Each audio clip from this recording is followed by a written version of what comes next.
Assalomu alaykum aziz yurtdoshlar. Urganch shahrida, Urganch City'de, Aeroportskida 5 qavatli toza qurilgan domimizning 3-qavatında 60 kvadratli 2 xona sotib olib qo'yildi. Birgalikda danışib o'tamiz. Dokumentlari chiqqan, gaz, suv, svetlidan muammo yo'q. Yine eldinda deski plashatka, parkovочный mestolarimiz bor yurtdoshlar. Esa ishon qismi bilan danışamiz. Yurtdoshlar 3-qavatga geldik. Aytib o'tganim 5 qavatli domimizning 3-qavatında 60 kvadratli 4 xonadan tushgan ekan her etajimizda. Eshiklarimiz yaxshi, sifatli eshikdan qo'yilgan. Bismillah. Prixожий zonamiz yana keng tushgan.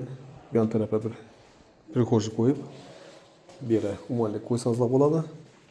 Tak, doğrumuzda katta zal tushgan, bu yerimiz spalni, bu yon tarafimiz kuxnya, sanuzellari и plus balkon, ochiq balkon.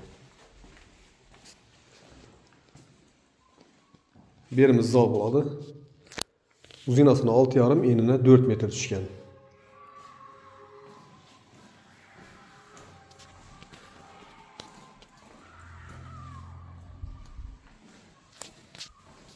Urganch City'de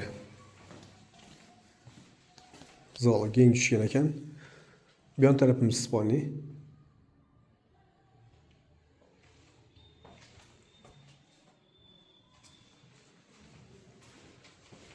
Bir yerimiz sanuzeli.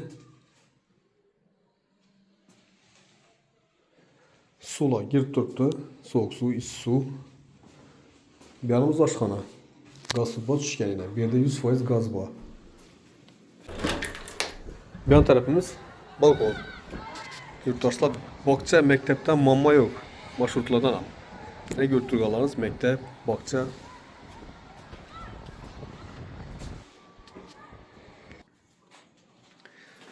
...60 kvadrat yurtdoshlar bahosini keladigan bo'lsak 360 million so'm 3-qavatda.